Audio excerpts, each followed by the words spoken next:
Cheers.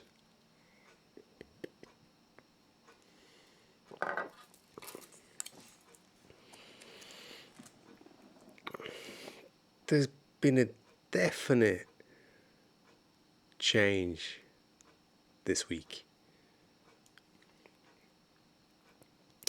And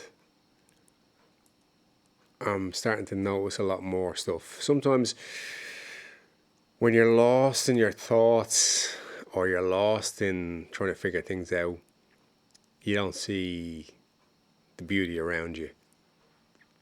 And this week I've started to see the beauty around me again. And that's made me smile, which is good, because if I smile, you smile, and it does some good. But I think there's something in the weight being lifted to the weight being lifted. There's definitely a paradigm shift. Definitely something feels a little bit different this week, and it got me thinking about goals and putting your energy into things and why you do certain things and why you put so much energy into it. And usually it's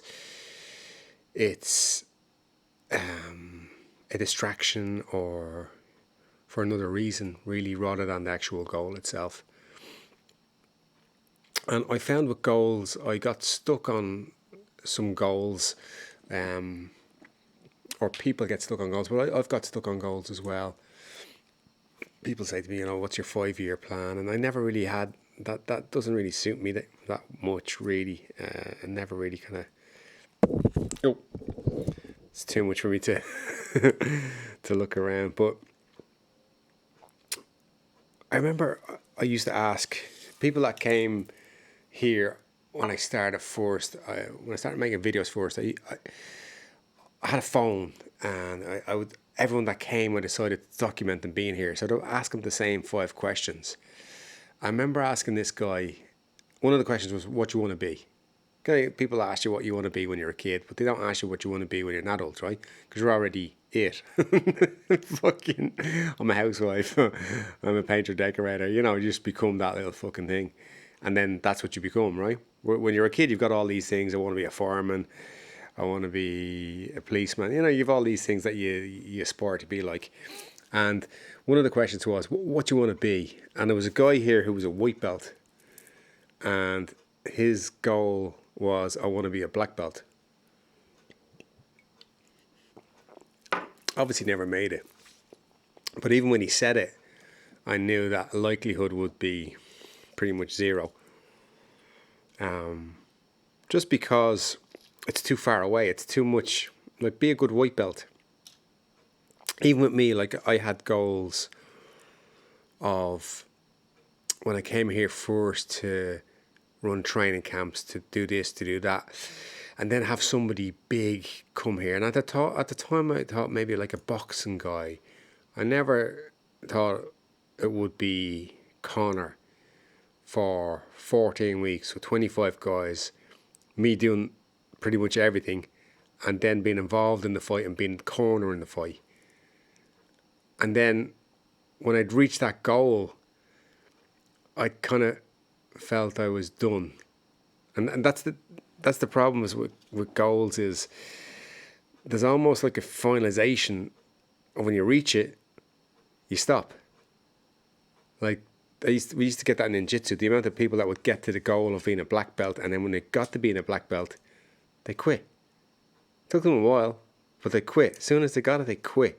And then they just had that long goodbye where they drifted off into space. And I think with goals, you gotta look at them. So, for instance, you'll hear people saying, "I want to lose 30 pounds. I want to bench press my body weight. I want to get married to that chick. I want to be happy." All these kind of goals, but then when they get to them, they quit. There's nowhere to go. I've achieved my goals. What the fuck do I do now?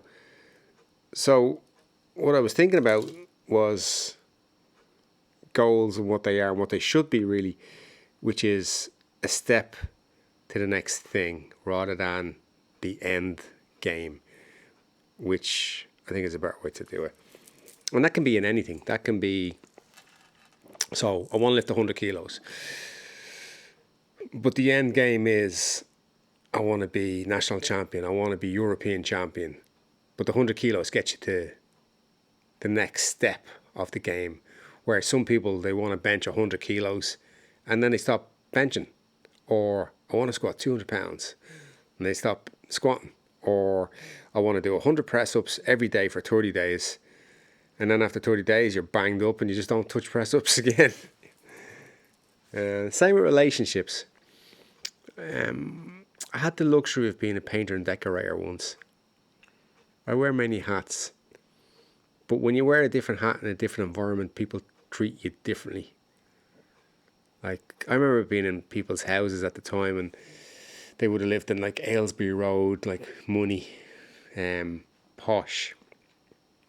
And you'd be in the house for like 2 weeks and they'd call you painter. You know, painter, excuse me, painter. Like, I'm in your fucking gaff for 2 weeks. My name's Colin. But then when you put a different hat and you walk in as something else, the approach is different. Same guy, different approach. But what happened is, like, in 20 years of painting in people's houses, say I was in, I don't know how many houses, say an average of 1 to 2 houses a week, because I could go and we could do like a bedroom and take it 3 days, or say 1 house a week for 20 years, 52 weeks of the year. So what's that, 1,000 houses? 1,000 different families, 1,000 different relationships. And I always saw the same thing. I always saw the guy come home from work, shoot me written on his forehead, 2 kids, silver car, semi-D house, listen to 98 FM, all the vanillas. And his probably goal in life when he was a kid was to meet a girl, get married and have 2 kids. And that's what he got. But that was it. That was the end game. Out of all of them, I'd say I saw 3 to 4 couples that really loved each other. Maybe 5, handful. And it's different. There was one couple, they were an elderly couple, and he used to get up every morning and make her breakfast. They were retired. I'd say they were like 75, 80. And he just loved her. Get up and he'd say the same stories every day to us. She'd come down, boss him around, and he just loved her. And he used to make her breakfast every morning, idolised her, and she loved him. And that was one that really stood out for me. And the difference between unconditional love and emotional love. Emotional love is something that people fall in love, they love each other, then they fucking hate each other. It's emotional. It's addiction. It's not real love. Like a mother has unconditional love for her kid. She could have a son, guy's a fucking asshole, mass murder, kills a bunch of people, everyone in the world hates him, but she still loves him because it's unconditional. There is no conditionals. There's no opposite. There's no hate. All there is forgiveness. It just comes with it. Whereas people thought they found love in these relationships, but they didn't. It was just an emotional love. It was just a kind of, but it's not the real thing. And it's a very, very rare thing. I don't know why you got onto that.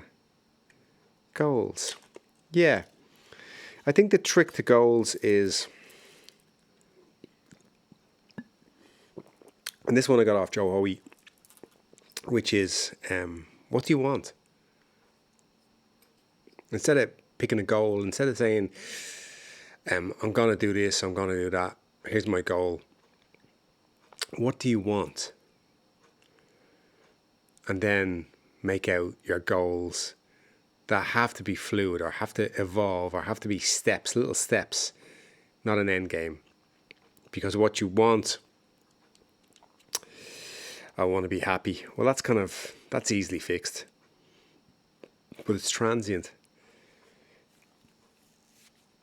Short-lived emotion, happy, not happy, sad, angry, all these little kind of low frequency kind of things where if you look for joy or courage or higher frequency shit that will get you further rather than lower frequency shit.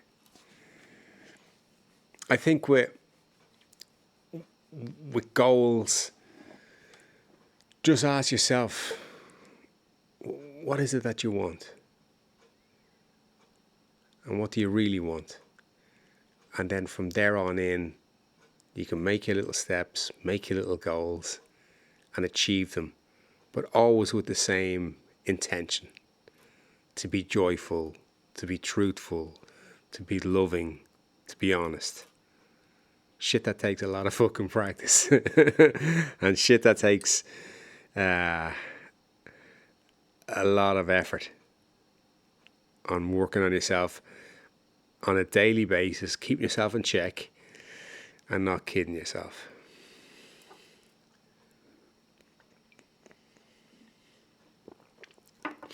I was working last night actually. I did a gig in Lagos. There was Toby One had this gig on. He had these guys called the Cuban Brothers.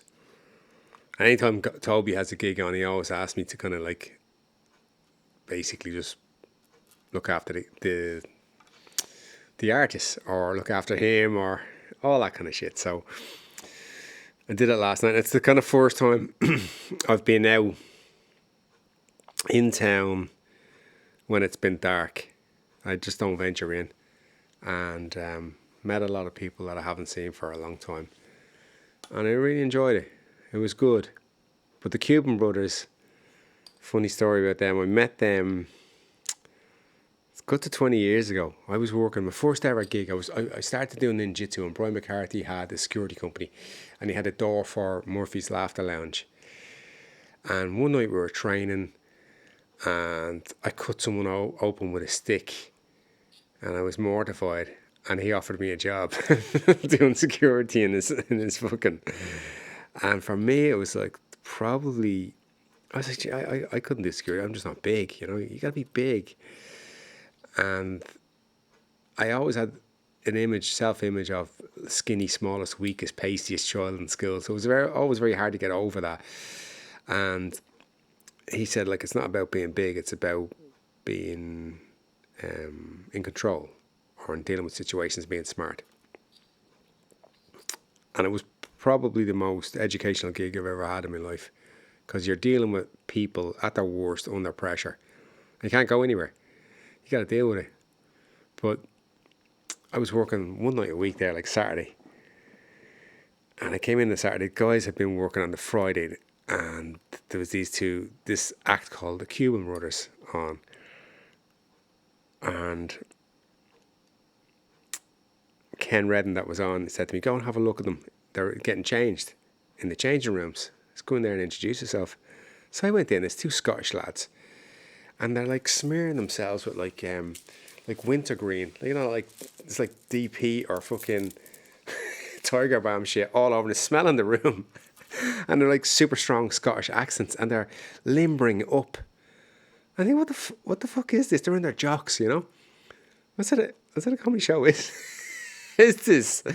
And then they come out dressed as Cubans, right? And Mike had this like Cuban accent. They had a DJ, and it was just like fucking him singing, the DJ playing some shit, and then they start breakdancing, and like really good breakdancing, and then Mike starts like taking off his jacket, then he starts taking off his shirt, then he's taking his trousers off, and he's wearing a pair of like Speedos, jocks and socks, and he's got suspenders. You ever see like men in suspenders?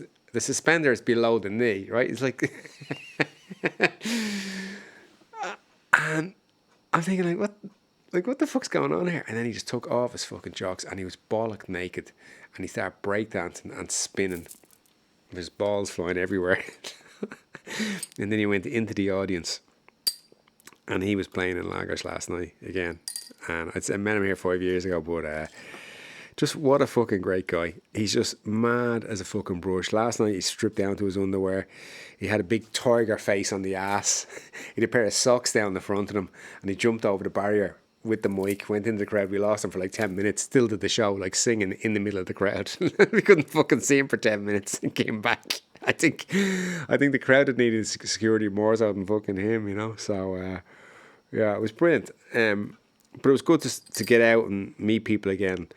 Like I say, it's kind of, you go through these periods where you're carrying everything. You know, you're carrying weights of emotional stuff. Like emotional pain is heavy. You know, it's heavy, and you try and get busy doing other things in order to use that energy up somewhere else, like routine, effort, working, you know. And it just it lifted this week, and it was beautiful. Yeah, I felt joyous this week, not happy. You can always skin your teeth and look happy, can't you? A friend of mine, Roger, he doesn't smile, he just skins his teeth. Just shows his teeth. I always say it's kind of like, Roger, shows your teeth, you're not smiling. It's like a fucking dog. Yeah. So yeah, it's been good. Oh yeah, I rolled this week. I never hit a triangle in my fucking life. I hit 4 triangles the other night. Triangles is kind of like a choke submission thing. And I hit 4 of them the other night. And then I sparred. And then I did a security gig. So it's been good all week. Been good all week. So this week I have what have I got on? Seymour's here. Seymour Pecker. Yeah, it's actually his real name. And James Cox. I thought they were taking the piss, to be honest with you. But they're not porn stars. They're actually just 2 friends. One's German and one's Canadian. Seymour's here as an intern, by his own. Like, I never asked for an intern, but he wanted to come back and train. He trained here. He did like a couple of months doing jiu-jitsu and MMA, and he's studying film in Germany. And the school sent them off to be interns, and he asked me, could he be intern for me? So I'm gonna start getting him to film all the shit that I know, technical wise, like martial arts wise. Because if this year hasn't taught me anything, it's taught me that one day I won't be able to do it anymore. Whether I'm incapacitated or I'm dead. But eventually I won't be able to do it anymore. But it would be nice to capture it all on film. So we're going to start doing that this week. Figure out how to get clean audio while I'm rolling around. And start filming. So that's what we're going to do. And what else am I going to do? Yeah, the weather's beautiful. It's October. The sea is warm.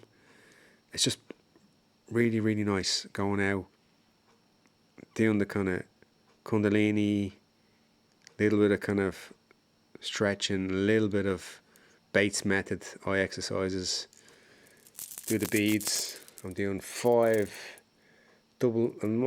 times down now. 5x on the beads.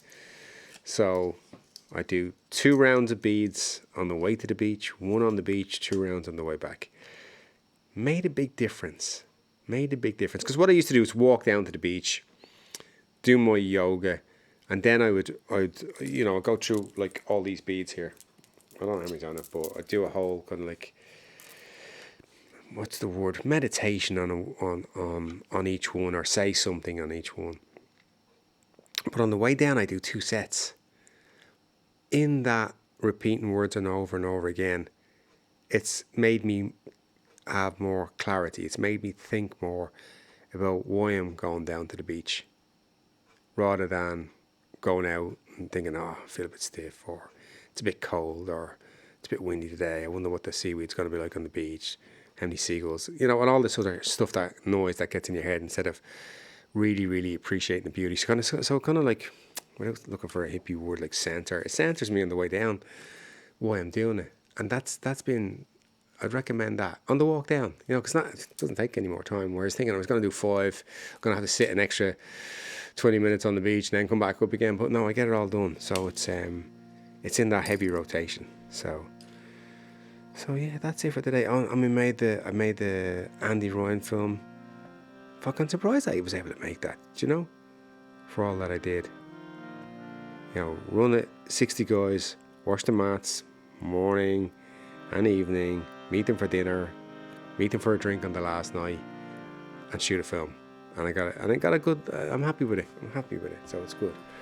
It's on my other channel. I'll stick a link in the description, or I probably fucking won't. Anyway, find it if you know what to do.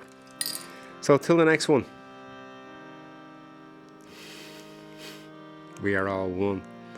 Hare Krishna. Namaste. Hare Krishna.